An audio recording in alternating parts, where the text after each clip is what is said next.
ወደ ሲስተር ልምጣና እርሶ እንግዲህ ብዙ ጊዜ በትምህርት ቤትም ዳይሬክተር ሆነው በትልቅ ሊደርሺፕ ውስጥ ይመሩ ነበርና ብዙ ጊዜ ከተማሪዎች ጋር የመሆንም ከወላጆች ጋርም የመሆን እድሉን አግኝተውታል። ስለዚህ ሲስተር ወደ እርሶ ማመጣው ጥያቄ ምንድነው እንግዲህ ሰው ከራሱ የሚጠብቀው ነገር ካለ ሌሎች ደግሞ ከሰዎች የሚጠብቁት ነገር አለ። ለምሳሌ ወላጆች ከልጆቻቸው የሚጠብቋቸው ነገሮች አሉ። አንዳንድ ጊዜ ልጆቻቸውን ከሌሎች ልጆች ጋር ያነጻጽሯቸዋል፣ ያወዳድሯቸዋል። ይሄ ደግሞ ትልቅ ጫናን ያመጣል በልጆች ላይ። ስለዚህ እነዚህ ወላጆችን እርሶ ምን ይመክራሉ? እንደው ከኤክስፒሪየንሶት ከእርሶ ልምድ ካሉት ቢነግሩን። ይሄንን ጥያቄ እየጠየቅሽኝ አንድ ምሳሌ ነው የመጣልኝ። ከብዙ ዓመት በፊት ነው አሜሪካን ሀገር እያለሁ ዴይ ኬር ነበረን እና እዚህ ዴይ ኬር ውስጥ የነበሩ ህፃናት ከ4 ዓመት እስከ 6 ዓመት አካባቢ የሚኖሩ ህፃናት ናቸው እና ሁሌ ውስጤ ስለቀረ ነው ለማካፈል የፈለኩት። እና ይህ ልጅ አንድ ቀን መጥቶ በቃ በጣም ተናዶ I hate each moment of my life ያንዳንዷን የምኖርባትን ሰዓት እጠላታለሁ አለና እኔ በጣም ደነገጥኩኝ። ከአንድ ከ4 ዓመት 5 ዓመት ልጅ ይሄ ነገር ለምን መጣ? ምንስ እንዲል ይሄንን እንዲል አደረገው ብዬ ቀስ ብዬ ወደ ውስጥ ወስጄ ማናገር ጀመርኩ ማለት ነውና ይሄ ልጅ በቃ ቀስ እያለ አልቅሶ ለምንድነው እንደዛ ያልከው? አንተ ገና ልጅ ነህ። ምንድነው እንድትል ያደረገ? ህይወትህንም እያንዳንዷን የህይወትህን ሰዓት እንኳን እንድትጠላ ያደረገ ምንድነው? እና ምን አለኝ? እኔ አባቴ የሚለኝን ነገር መሆን አልችልም። ምክንያቱም የጎረቤታችን ልጅ የሚሆነውን ነገር ያለውን ነገር እንዲኖረኝ ይፈልጋል። እኔ ደግሞ እንግዲህ የ4 ዓመት ልጅ ነው፣ የ5 ዓመት ልጅ ነውና እሱን ሞክሬ ላገኘው አልቻልኩም። ስለዚህ እጠላዋለሁ፣ መኖር አልፈልግም። እና ለኔ ይሄ አሁን ከ10 ዓመት በላይ ነው ይሄ ነገር ከተፈጠረ ከሰማሁትና ሁሌም በውስጤ ይመጣል። ቤተሰቦች ምን ያህል ከልጆች ካላቸው በላይ አንሪያሊስቲክ የሆነ ኤክስፔክቴሽን በማድረግ ልጆች ላይ ምን ያህል ጫና እንደሚያደርጉ እና ያ ጫና ደግሞ ልጆችን ወዴት ሊወስዳቸው እንደሚችል የተገነዘብኩበት ነውና ይሄ አንድ ትምህርት ነበር ለኔ ምሳሌ የምሰጠው። እና ቤተሰቦች ልጆቻቸውን እሱን ልክ እንደ አዚቴዝ ነው መቀበል መቻል አለባቸው። ምክንያቱም ያ ልጅ ሌላ ሰው መሆን አይችልም። አባትየው ሌላ መሆን እንደማይችል ህፃኑ ደግሞ እሱን ነው መሆን የሚችለው። ምክንያቱም እሱ የተፈጠረበት የራሱ የሆነ ጥሪ ስላለው ህፃንም ቢሆን ማለት ነው። እና ሌላው ያጋጠመኝ ነገር ትምህርት ቤቶች አካባቢ ብዙ ልጆች በቃ ደስተኛ ሳይሆኑ ሳያቸው ምን ሆነሽ ነው ብዬ ጥያቄ ሳቀርብላቸው አባቴ እኔ ዶክተር እንድሆን ይፈልጋል። ዶክተር ለመሆን ደግሞ ሳይንስ መውሰድ አለብኝ። እነኚህ ሃይ ስኩል ተማሪዎች ናቸው።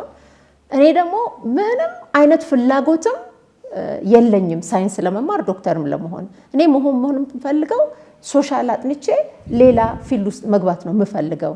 ስለዚህ አሁን እኔ የምማረው ለአባቴ ነው፣ የራሴን መሆን አልቻልኩም። እና ምን ትመክሪኛለሽ ስለሆነ ራስሽን አዳምጪ፣ አባትሽ የሚልሽን አዳምጪ፣ ምክሩን ስሚ። ከቻልሽ ጥሩ፣ ካልቻልሽ ግን ለአባትሽ ኦፕን ሆነሽ አናግሪያቸው እና ውስጥሽ የሚሰማሽን ውስጥሽ የሚልሽን ነገር ውስጥሽ ወደሚመራሽ ነው መሄድ ያለብህ የሚል ምክር ነው የምሰጠው ለልጆቹና በዚሁም ለወላጆች ልጆችን ሌላ ሰው እንዲሆኑ ማድረግ የለብንም። በተቻለን መጠን እነዛ ልጆች ራሳቸውን ነው መሆን የሚችሉት። ራሳቸውን ሆነው እንዲያድጉ ነው ማገዝ ያለብን እና እንጂ ሌላ ሰው እንዲሆኑ ካደረግናቸው እነኚህ ልጆች ሌላ ሰው መሆን ስለማይችሉ ልክ እንደዛ ህፃን ልጅ ምንድነው የሚመኙት? መሞት ነው የሚመኙት። ምክንያቱም ቤተሰቦች የሚፈልጓቸውን መሆን ስለማይችሉ እና በተቻለን መጠን ለምሳሌ አሁን ቴክኖሎጂ ሌላው ያጋጠመኝ ነገር ቴክኖሎጂ ነው። እናትና አባት ከልጆቻቸው ጋር ቁጭ ብለው ከልጆቻቸው ጋር ከማውራት ይልቅ ቴሌፎን ላይ ናቸው። እናትም አባትም የሚያየው ቴሌፎን ነው። እናትም ለብቻዋ ቴሌፎን ነው የምታየው እና ልጁ ወይ ልጅቷ የእናትን አቴንሽን ፈልጋ አታገኘውም። ስለማታገኘው ምን ታደርጋለች? እሷም ልክ እንደነሱ ሄዳ ሞባይል ታመጣለች ወይ ዋትኤቨር አይፓድ ፎን ሌላ እነዚህ ቴክኖሎጂዎችን ሄዶ ማየት ይጀምራል። እና በዚያን ሰዓት አባትየው ተነስቶ ልጄ ማጥናት አለብህ። ማን ነው የሚያስጠናው? ይሄን ልጅ ማን ነው የሚያግዘው? ማን ነው ጥሩ ምሳሌ የሚሆነው? እና እኛ ቤተሰቦችም ለልጆች ጥሩ ምሳሌ መሆን አለብን። ጥሩ ምሳሌ መሆን የምንሆነው እነሱን በመቆጣት ብቻ ሳይሆን እኛ እነሱ እንዳያደርጉ የምንፈልገውን ነገር ባለማድረግ፣ ይሄ ትልቁ ምሳሌ ነው። እና በተቻለን መጠን ወላጆች ልጆችን ሌላ ልጅ እንዲሆኑ ከነሱ ባንጠብቅ፣ እነሱን ግን እነሱነታቸውን ይዘው እነሱ የሚፈልጉትን ኢንተረስት የሚያደርጋቸውን ነገር እሱን እያሳደግን ብናግዛቸው ልጆችም ነገ ያሰቡበት የፈለጉበት ያቀዱበት ደርሰው እነሱ ደግሞ ነገ ልጆቻቸውን ልክኛ ባሳደግናቸው መንገድ ሊያሳድጉ ይችላሉና ብዙ ጊዜ ከቤተሰብ የሚመጣው ሪያሊስቲክ የሆነ መጠበቅ ልጆችን ሊጎዳ ይችላልና ብዙ ጥንቃቄ ያስፈልጋል ብዬ አስባለሁ። ልጆችን ብቻ ሳይሆን ልጆችም ደግሞ ከቤተሰቦቻቸው የሚጠብቁት ነገር አለ እና ያንን ደግሞ መሆን እንደማይችል ሰው እንደ ቤቱ እንጂ እንደ ጎረቤቱ አይኖርም። እኔ ልጄን በምችለው ነገር እየነገርኩ እያስረዳው ካሳደግኳት እንደ ጎረቤት መሆን አትመኝም። እራሷን ሆና ታድጋለች፣ እራሱን ሆኖ ያድጋልና ልጆችንም ከቤተሰብ ከእውነት የራቀ መጠበቅ ላይ እንዳይወድቁ ቤተሰብ ብዙ ኃላፊነት አለበት። አይ ቲንክ በሁሉም የህይወት ጉዞ ውስጥ ብዙ መጠበቆች አሉ። ኦኬ መጠበቅ ጥሩ ነው፣ ግን መሆን የማይችለውን ነገር ባለመጠበቅ እነዛንም ሰዎች ማገዙ አስፈላጊ ነው ብዬ አምናለሁ። በጣም እግዚአብሔር ይስጥልን ሲስተር፣ የሰጡት ምሳሌዎች በጣም ጠቃሚዎች ናቸው። እንደተረዳሁት እንግዲህ ልጆችም ከቤተሰቦቻቸው የሚጠብቋቸው ነገሮች አሉ፣ ወላጆችም ደግሞ ከልጆቻቸው የሚጠብቋቸው ነገሮች አሉ። ግን እነዚህ ነገሮች እውነታ ላይ የተመረኮዙ ቢሆኑ ለሁለቱም ጠቃሚ ናቸው። ሌላው ደግሞ ከእርሶ የተገነዘብኩት ምንድነው፣ ወላጆች ጊዜያቸውን በተለያየ መልኩ ስልካቸው ላይ ጊዜያቸውን ሊያጠፉ ይችላሉ። ግን አሁን ምክረ ሀሳብ የምንሰጣቸው ምንድነው፣ ጊዜያቸውን ከልጆቻቸው ጋር ማሳለፍ ቢችሉ ልጆቻቸው ምን በውስጣቸው ያለው ስጦታ ምን እንደሆነ ይረዳሉ። ስለዚህ እነሱ የሚፈልጉትን መጠበቅ ሳይሆን የተሰጣቸውን ስጦታ ማዳበር እንዲችሉ ከዛ መጠበቅ ይቻላል እኮ። አንድ ልጅ ለምሳሌ ቅድም እርሶ እንዳሉት ሳይንስ አይፈልግም፣ ሶሻል መማር ነው የምትፈልገው፣ ሴት ነች። ስለዚህ ስጦታዋ ያ ከሆነ እዛ ላይ እንድታድግ ማገዝ ይቻላል እና ጥሩ ምሳሌ ነው። ወላጆችም እንደሰሙን እርግጠኛ ነኝ። አባ ወደ እርሶ ልምጣና እንግዲህ ወደ እግዚአብሔር ደግሞ ወደ አምላካችን ስንመለከት ከእርሱም የምንጠብቃቸው ነገሮች አሉ ከእግዚአብሔር። መዝሙረ ዳዊት ላይ ከሁለት ቦታዎች አነባለሁ። መዝሙረ ዳዊት ምዕራፍ 5 ቁጥር 3 ላይ እግዚአብሔር ሆይ አንተ በማለዳ ድምፄን ትሰማለህ፣ እኔም በማለዳ ልመናዬን ወደ አንተ አቅርቤ መልሱን እጠባበቃለሁ።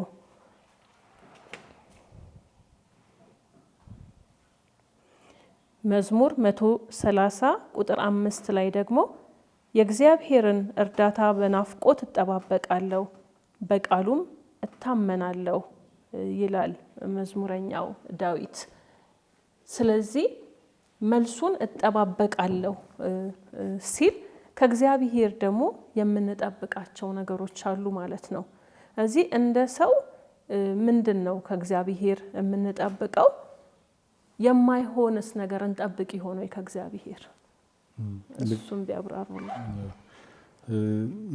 የተጠቀምሻቸው የመጽሐፍ ቅዱስ ጥቅሶች መዝሙር 5 እና መዝሙር 130 እንግዲህ ዳዊት ከእግዚአብሔር እንደሚጠብቅ አድርጎ ነው እና የሚጠብቀው እግዚአብሔር ተኮር የሆነ ፍላጎት ያለው እንዲሁም ደግሞ ከእግዚአብሔር ጋር የተገናኘ ነበር መጠበቁና እሱ ራሱ ላይ አንድ ጥሩ መልስ አለ ብዬ አስባለሁ ለጥያቄው። እና ከእግዚአብሔር መጠበቅ ከእግዚአብሔር ምን እንጠብቃለን ሲባል እንግዲህ ከሁሉ በላይ የእርሱን ፈቃድን ነው መፈጸም የምንጠብቀው እና የእሱን ፈቃድ ብለን እንግዲህ የምናስበው ምንድን ነው የሚል አርዕስትም እንደዚሁ ሊነሳ ይችላል። የእግዚአብሔር ፈቃድ ምንድን ነው? እና ምናልባት ከዚህ ጋር በማያያዝ የእግዚአብሔር ፈቃድን በጥሩ አይነት ሁኔታ መለየት ከምንችልባቸው ነጥቦች መካከል 1-3 ነጥቦች አሉ ብዬ አስባለሁ። ማንኛውም ጥሩ የሆነ ነገር፣ ማንኛውም ውበት ያለው ነገር እንዲሁም ደግሞ ማንኛውም እውነት ተኮር የሆነ ነገር እነዚህ በእውነት በደግነት እና በውበት ላይ ያተኮሩ ርዕሶች ላይ ትኩረት ከሰጠን ውለን አድረን በቀጥታም ቢሆን በተዘዋዋሪ መንገድ የእግዚአብሔርን ፈቃድ የምንፈጽምበት አቅጣጫ ውስጥ እንገባለን።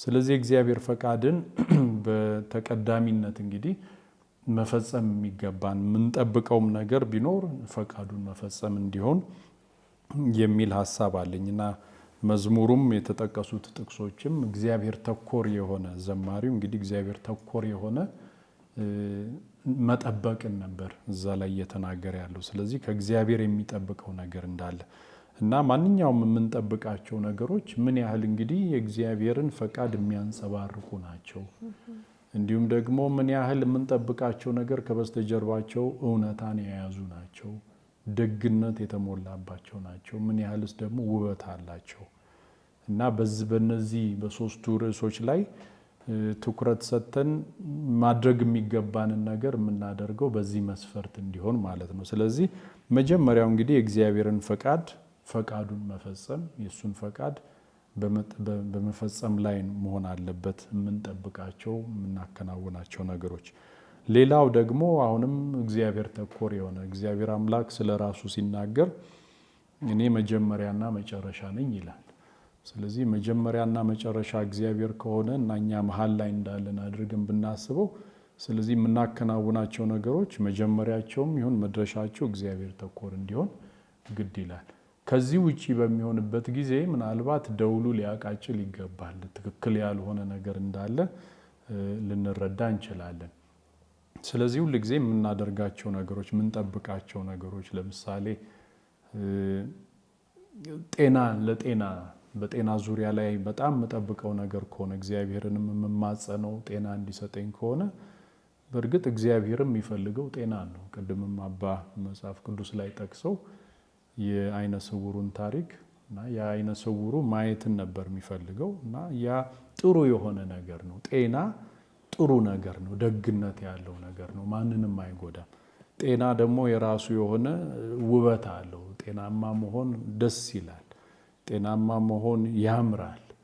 እንዲሁም ደግሞ ጤናማ መሆን እግዚአብሔርም እንደ እውነታ አድርጎ ለእያንዳንዳችን የሚያቀርበው ነገር ነው። ስለዚህ እግዚአብሔር መጀመሪያ የሆነበትና መጨረሻ የሆነበት ነገር ላይ ትኩረታችንን ወይም መጠበቃችንን በእንደዛ አይነት አቅጣጫ የምናውለው ሲሆን ተገቢ ይሆናል ብዬ አስባለሁ።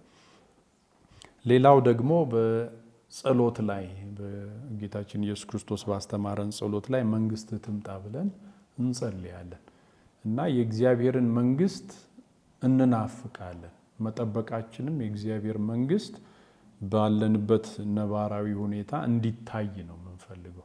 ስለዚህ መንግስት ትምጣ ብለን ስንጸልይ ያ የእግዚአብሔር መንግስት እግዚአብሔር የነገሰበት እግዚአብሔር በሁሉ ቦታ የሚታወቅበት እያንዳንዱ ግለሰብ የእግዚአብሔርን ህላዌ የእግዚአብሔርን መኖር ጠንቅቆ በእያንዳንዱ የህይወቱ ጉዞ ላይ የሚያጣጥምበትን አኗኗርን ነው እንግዲህ ያ የእግዚአብሔር መንግስት ብለን የምናስበው።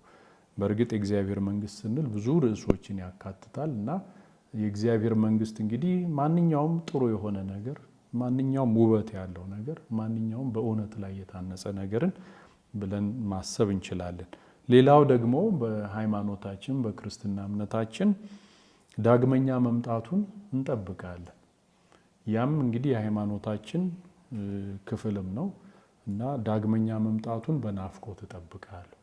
ስለዚህ ከእግዚአብሔር የምጠብቀውም ያ የእርሱን ዳግመኛ መምጣት የጌታችን ኢየሱስ ክርስቶስ ዳግመኛ መምጣትን በተስፋ ቅድም አባ እንደጠቀሱት በተስፋ በፍቅርና በእምነት መጠበቅ ትርጉም ይኖራል። ስለዚህ ባጭሩ እግዚአብሔር ተኮር የሆነ የመጠበቅ ሂደት ተገቢ ነው፣ ግዴታም ነው እና አስተማማኝም ነው። ምናልባት አንዳንድ የምንጠብቃቸው ነገሮች የተወላገዱ እንዳይሆኑ፣ ጎጂ እንዳይሆኑ፣ ራስ ተኮር ላይ ብቻ እንዳይሆን፣ ሌሎችን የሚያገል እንዳይሆን፣ ሌሎችን የሚጎዳ እንዳይሆን እግዚአብሔር ተኮር የሆነ መጠበቅ አስተማማኝ ይሆናል። ሌሎችን የማይጎዳ ውበት ያለው ደግነት ያለው እና እውነት ያለው በመሆኑ ምክንያት እግዚአብሔር ተኮር የሆነ መጠበቅ ግድ ይላል። ስለዚህ ከእግዚአብሔር የምንጠብቀው ነገር ተገቢ የሆነ ነገር ነው፣ ከሱ ፈቃድ ጋር የሚሄድ እንዲሁም ደግሞ የእሱን መንግስት መምጣት እንዲሁም ደግሞ የእሱን ዳግመኛ መምጣት እነዚህን ሁሉ በናፍቆት በእምነት በተስፋ በፍቅር እንጠብቃለን ብዬ አስባለሁ። አባ አሁን ያሉት ላይ የእግዚአብሔርን ፍቃድ መጠበቅ ብለው ነበር። ትክክል የሆነ ነገር ነው። ሁለተኛው ላይ መንግስትህ ትምጣ እንላለን እና የእግዚአብሔር መንግስት እንዲመጣ እንጠብቃለን። እዚህ ላይ ቁጭ ብለን የምንጠብቀው ነገር ግን እንዳልሆነ ነው የምገነዘበው። አባ ምናልባት እሱ ላይ ትንሽ አንዳንድ ነገር ቢሉን። ምክንያቱም የእግዚአብሔር መንግስት የሰላም መንግስት ነው፣ የፍትህ መንግስት ነው ብለን ካሰብን እኛ ደግሞ የራሳችን ኃላፊነት አለብን። አንዳንድ ጊዜ መክሊቶችም አሉን እኮ መክሊቶች ይሰጡናል፣ ግን ሳናፈራ ቁጭ ብለን በቃ የእግዚአብሔር ፈቃድ ነው የምንላቸው ነገሮች አሉ። ግን ከዚህም ባሻገር መንግስት ትምጣ ስንል የእኛስ ኃላፊነት፣ የእሱ መንግስት ትመጣለች፣ ግን የእኛስ ኃላፊነት ምንድን ነው? ዝም ብሎ መጠበቅም እንዳይሆን እሱ ላይ ትንሽ እንደው ቢያሰምሩበት ብዬ ነው። ጌታችን ኢየሱስ ክርስቶስ በስብከቱ ዘመን በምድር ላይ ተመላልሶ እንግዲህ ወንጌልን በሰበከ ጊዜ የእግዚአብሔር መንግስት ቀርባለች፣ የእግዚአብሔር መንግስት በመካከላችሁ አለች እያለ ሲናገር እንግዲህ የሱ እይታን ለህዝቡ ነው እያስተዋወቀ የነበረው እና የሱን እይታ የመንግስት ብሎ ያሰበውን ለራሱ ብቻ ሳያስቀረው ለኛም አስተዋውቆናል። ያንንም ያደረገበት ዋነኛው ምክንያት የኛ ተሳታፊነት ግዴታ የሚያስፈልግ ስለሆነ የሱ መንግስት መምጣት ከኛ ጋር የተያያዘ ነው፣ ወይም ለኛ ተብሎ ለኛ ደግነት የሚሆን ለኛ በጎነት የሚሆን ስለዚህ የግዴታ የእግዚአብሔር መንግስት ወደኛ ሲመጣ እኛ ተሳታፊነታችን ግድ ነው የሚለው። ለምሳሌ ያህል የእግዚአብሔር መንግስት በመካከላችሁ አለች ሲባል በመካከላችን መኖሯ የእያንዳንዳችን ተመክሮን የሚነካ ነው። እኔ በግል የእግዚአብሔር መንግስት በዚህ ቦታ አለ ብዬ ይሰማኛል አይሰማኝም?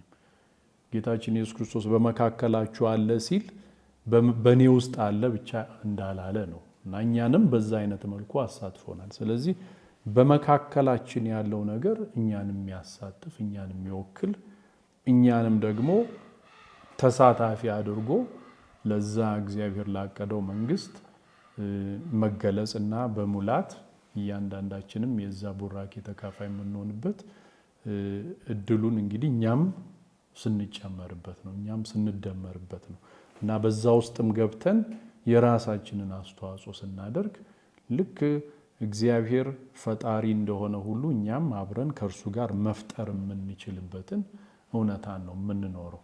ስለዚህ የእግዚአብሔር መንግስት በመካከላችን መኖሩ እና ከኛ ውጭ ያለመኖሩ ራሱ እኛን በቀጥታ የሚያሳትፈን አድርጎ ያስቀምጥልናል። ግን ከኛ ውጭ ቢሆን ኖሮ አይ በቃ እጃችንን አጣምረን ተመልካች ሆነን መቀመጥ እንችል ነበር፣ ምክንያቱም ከኛ ውጭ ነው ልንል ነው።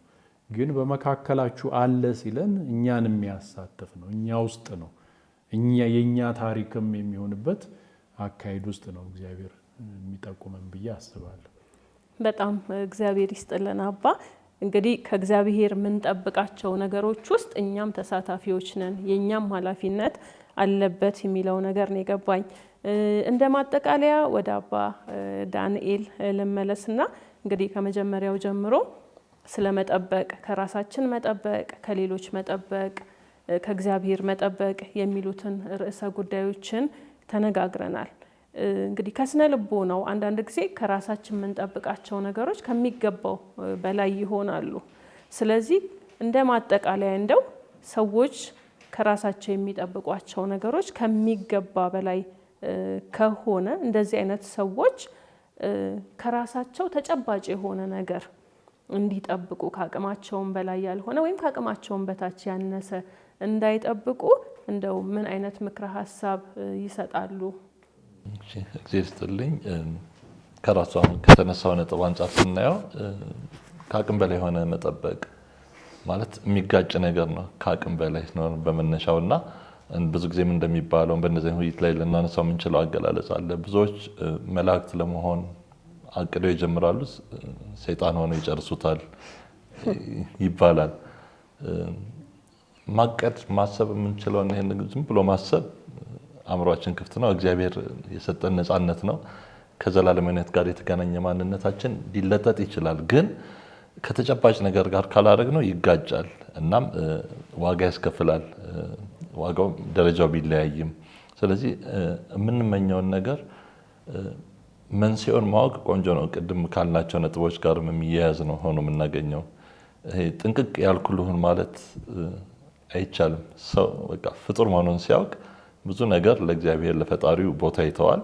የሚጠበቅበትን ብቻ የመሆን እንቅስቃሴን ያደርጋል። ስለዚህ እንደዚህ አይነት ዝንባሌዎች ጤነኛ ናቸው ወይ ብሎ ራሱን መመርመር ጥሩ ነው። ጤነኛ ስንል ያስኬዳሉ ወይ፣ መደበኛ ህይወትን ያስኖራሉ ወይ ካልን ይጋጫል።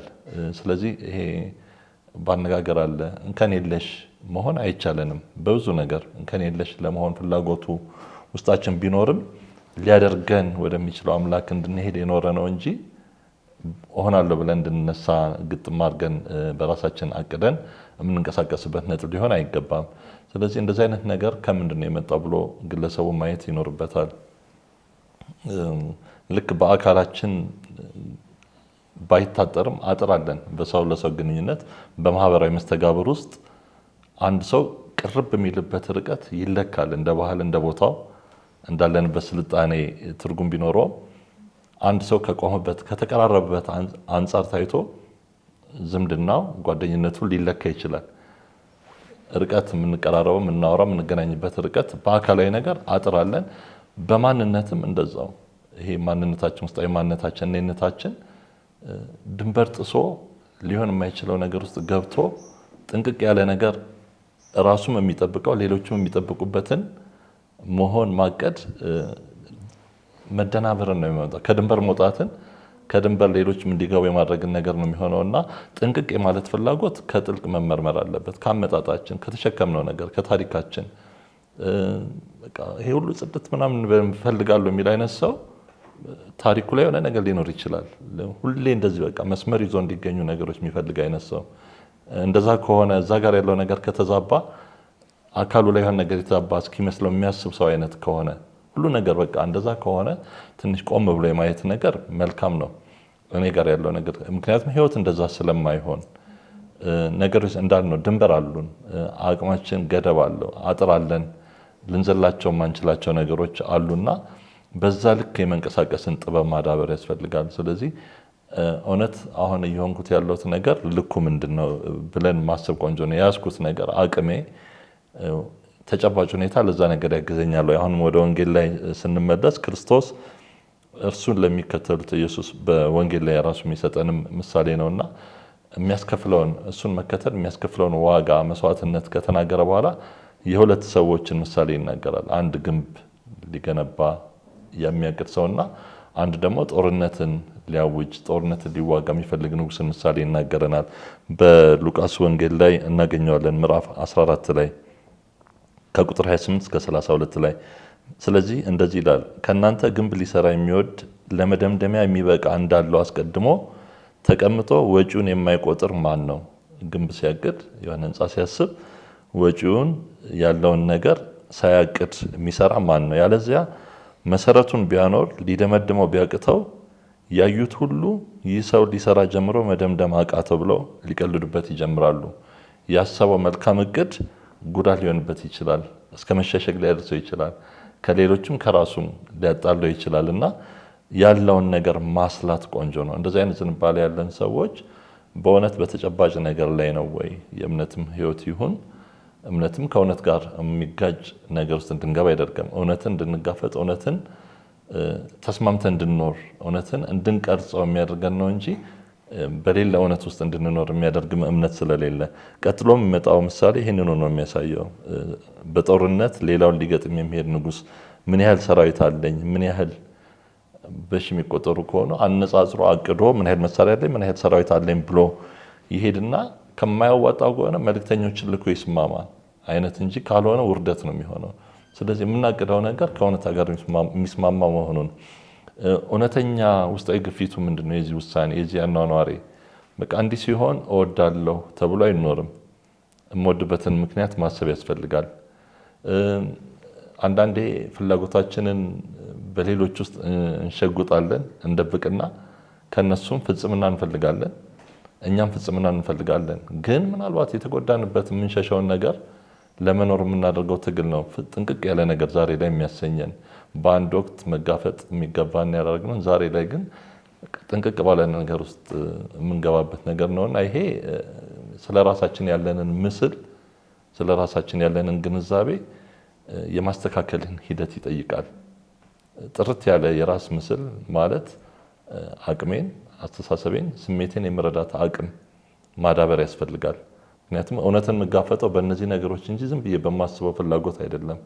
ባለኝ አቅም፣ ባለኝ ማንነት፣ ባለኝ ስሜት ነው ነገሮች ጋር ህይወት ውስጥ የምገባው፣ በግሌም ከሌሎች ጋር ባለኝ መስተጋብር። ስለዚህ እንደዚህ አይነት ከሚገባው በላይ ተጨባጭ ያልሆነ እውነት የማይሆን ነገርን የማቅድ ከሆነ ተጨባጭ ስሜቴን፣ ተግባሬን፣ አቅሜን ማየት መመዘን ስለኔ ያለኝ ስል ቅድም አባም እንዳሉት ሲስተርም በተለያየ መልክ እንደተባለው እውነተኛ ምስሌን እያየሁ አይደለም ማለት ነው። ከሚገባ በላይ ከሆነ ምለው እንግዲህ የምገጥመውንም የማደርገውንም እውነተኛ እዚህ ጋር ባሉት ማንነት እንጂ በምስለው ነገር አይደለም።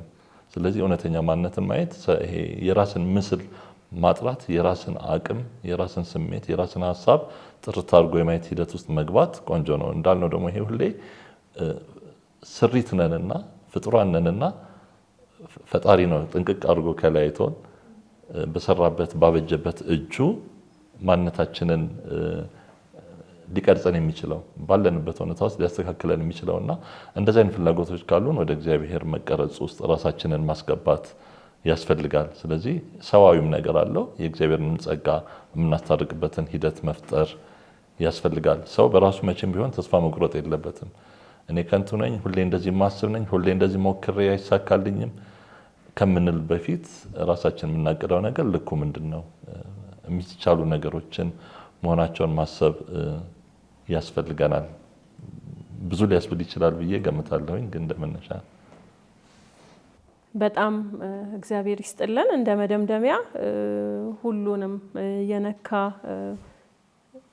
ነገር ነው የተናገሩት። አቅምን ማወቅ፣ ራስን ማወቅ ከሚለው ጋር ቆም ብሎ ራስን ማየት፣ እውነተኛ የሆነ ውስጣዊ ግፊትን ማጥራት የሚለው እንግዲህ በመመርመር ሂደት ውስጥ መጓዝና በመጨረሻም እኛ ፈጣሪዎች አይደለንም ፍጡራን ነን የሚለው ነገር ነው። በጣም በጣም እግዚአብሔር ይስጥልኝ እንግዶቻችን። እውነት በጣም ጥልቅ የሆነ ነገር ነው ለተመልካቾቻችን ያቀረባችሁት። እንግዲህ የሚያዳምጡንም የሚመለከቱንም ሰዎች ከዚህ ፕሮግራም ጥሩ ነገር ተምረዋል ብዬ አስባለሁ። በሌላም ፕሮግራም እንደገና እንደምንገናኝ ተስፋ አደርጋለሁ። ግን ለዛሬ አገልግሎታችሁ፣ ለጊዜያችሁ ላካፈላችሁን ሁሉ በጣም እግዚአብሔር ይስጥልን፣ እግዚአብሔር ያክብራችሁ። ውድ የሰላም ካቶሊክ ቴሌቪዥን ተከታታዮቻችን እንግዲህ በዛሬው ዕለት መጠበቅ በሚለው ርዕሰ ጉዳይ ላይ ከኛ ጋር ከነበሩት እንግዶቻችን ከሲስተር ወይንሸት፣ ከአባ ዳንኤል፣ ከአባ ዳዊት ጋር ብዙ ተነጋግረናል። ከራሳችን ምን እንጠብቃለን? ሌሎች ከኛ ምን ይጠብቃሉ? እኛስ ከሌሎች ምን እንጠብቃለን? እግዚአብሔርስ ከኛ ምን ይጠብቃል? እንደውም ደግሞ ከራሳችን ከልክ በላይ በምንጠብቅበት ጊዜ ያለው አደጋ ምንድነው የሚሉ ነገሮችን በምሳሌም አድርገን ተመልክተናል። ከዚህ ፕሮግራማችን ትምህርት እንዳገኛችሁበት እርግጠኛ ነን። በሚቀጥለው ሳምንት በሌላ ፕሮግራም እስከምንገናኝ ሰላም።